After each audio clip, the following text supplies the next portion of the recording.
High water's already a serious problem in Rockhampton in northeastern Australia, and it's only expected to get worse. Flood levels were forecast to peak Monday or Tuesday at 31 feet. That's nearly 9.5 meters. The city's airport plans to shut down over the weekend, and road and railway lines will be cut then as well.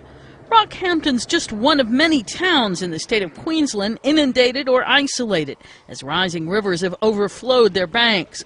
On Friday, authorities in the city were evacuating citizens in low-lying areas who are at risk. Evacuations were accelerating further inland in the town of Emerald, which is facing food shortages and power outages as it's been inundated with sewage-contaminated floodwater. One resident said she's very worried about the seemingly endless expanse of water. I think it's horrendous. I think there's too much of it.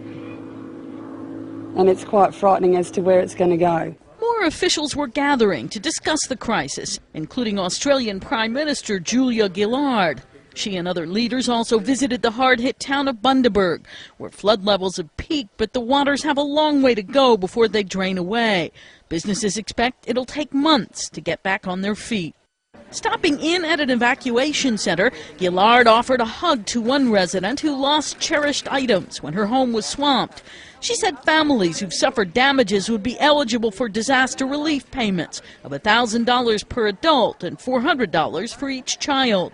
Queensland Premier Anna Bligh told Australian Broadcasting Corporation the extent of the disaster is extraordinary. This is without doubt a tragedy on an unprecedented scale.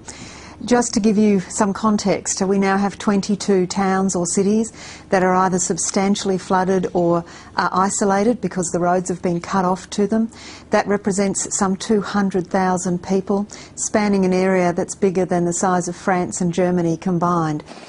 With evacuations continuing and those already out of their homes likely to spend at least a week away, many flood victims in Queensland may not have the happiest of New Years.